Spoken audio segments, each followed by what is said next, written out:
তো পটলের তো অনেক রেসিপি খেলেন, আজকে আমার কথা শুনে এই রেসিপিটা একবার বানিয়ে দেখুন। আমার মায়ের হাতে এটা অসাধারণ দুর্দান্ত একটা রেসিপি। নিরামিষ দিনে তো একবারে জমে ক্ষীর। তো কথা না বলে চলুন শুরু করে দিই আজকে রেসিপি। তো পটলগুলোকে একটু হালকা করে ছিলে নিয়ে, তো পটলগুলোকে যেমন দেখছেন আমি কেটে নিয়েছি ঠিক এভাবে কেটে নেবেন, তাহলে পটলের মধ্যে নুন হলুদ বা মশলা সমস্ত কিছু খুব সুন্দরভাবে ঢুকবে। তো তখন দুর্দান্ত আরও খেতে লাগবে। পটলগুলোকে ভালো করে এভাবে কেটে নেওয়ার পরে একটু ধুয়ে নিয়ে ওর মধ্যে নুন আর হলুদ মিশিয়ে কিছুক্ষণ রেখে দিই। ঠিক এই মাখানোটা যতক্ষণ হয়ে থাকবে, ম্যারিনেশন হতে হতে ততক্ষণকে চলুন পোস্ত আর সর্ষে, কিছুটা পোস্ত আর অল্প একটু সর্ষে আমি 10 মিনিট আগে ভিজিয়ে রেখেছিলাম। তো 10 মিনিট পরে ওটাকে ভালো করে বেটে নিলাম। শিলনোড়াতে আপনি চাইলে অনায়াসে মিক্সিতে বেটে নিতে পারেন, তবে হ্যাঁ অবশ্যই টেস্ট যদি খুব সুন্দর পেতে চান তো আমি বলবো শিলনোড়াতে একবার বেটে দেখুন।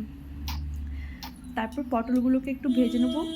পটলগুলোকে ভালো করে ভাজতে হবে যাতে পটলগুলো প্রায় সেদ্ধ হয়ে যায়, পোস্তর মধ্যে আর না ফোটাতে হয়।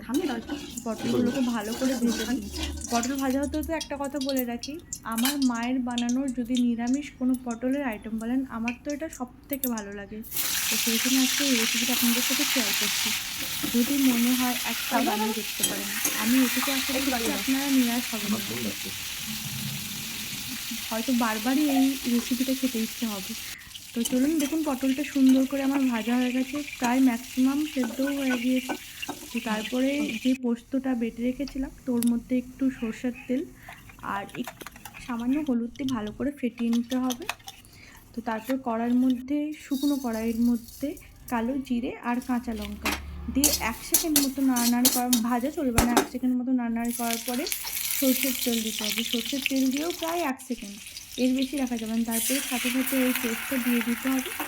দিয়ে জাস্ট একটু নেড়ে ওই 1 থেকে 2 সেকেন্ড নেড়ে নেওয়ার পরে পটলগুলোকে দিয়ে দিতে হবে। পটলগুলো দিয়ে বেশিক্ষণ ফোটানো চলবে না, ধরুন ওই 1-2 সেকেন্ড মতো ফুটিয়ে নিয়ে দেখবেন একটু গ্রেভিটা হালকা ফুটে উঠেছে, ঠিক তখনই বন্ধ করে দিতে হবে। তো গরম গরম ভাত রুটি সব কিছুর সঙ্গে পরিবেশন করুন, এক কথায় দুর্দান্ত।